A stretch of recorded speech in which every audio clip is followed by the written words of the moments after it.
দেন সাহেব।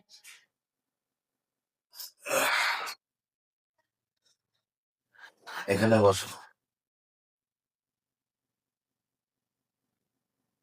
আচ্ছা, এখানে বসলে তো চলবে না, আমার তো অনেক কাজ আছে। আর ম্যাডামও বাসায় নাই। বাহ, চাটা তো অনেক সুন্দর হয়েছে। জানিস ললিতা, এই আমাদের মতো চাকরি বাকরির ফ্যামিলির কাজের ভুয়া ছাড়া চলেই না, আর চলবেও না। আপনাদেরকে দেখি যে ম্যাডামের থেকে আপনি আমাকে বেশি ভালোবাসেন। আর ম্যাডামের টাকাতেই কিন্তু আপনার সংসার চলে, 2 দিন পর পর আপনি অসুস্থ হয়ে যান। আরে পাগল, আমার এই অসুস্থতা তো তোর জন্য। তোর কারণেই তো আমি এই অসুখের ভান করি, না হলে কি আর আমি তোকে কাছে পেতাম বল? কিন্তু সাহেব, আমার খুব ভয় হয়, যদি ম্যাডাম কোনো সময় হুট করে দেখে ফেলে। আরে না, তোর ম্যাডাম কখনোই টের পাবে না। আরে টের পাবে কি?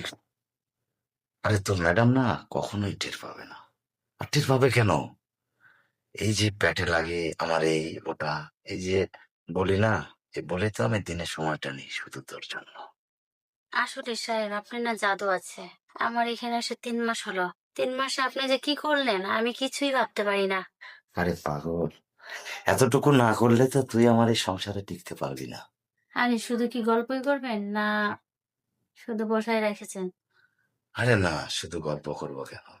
গল্প করব, মজা করব, আর অনেক কিছু করবো। আচ্ছা।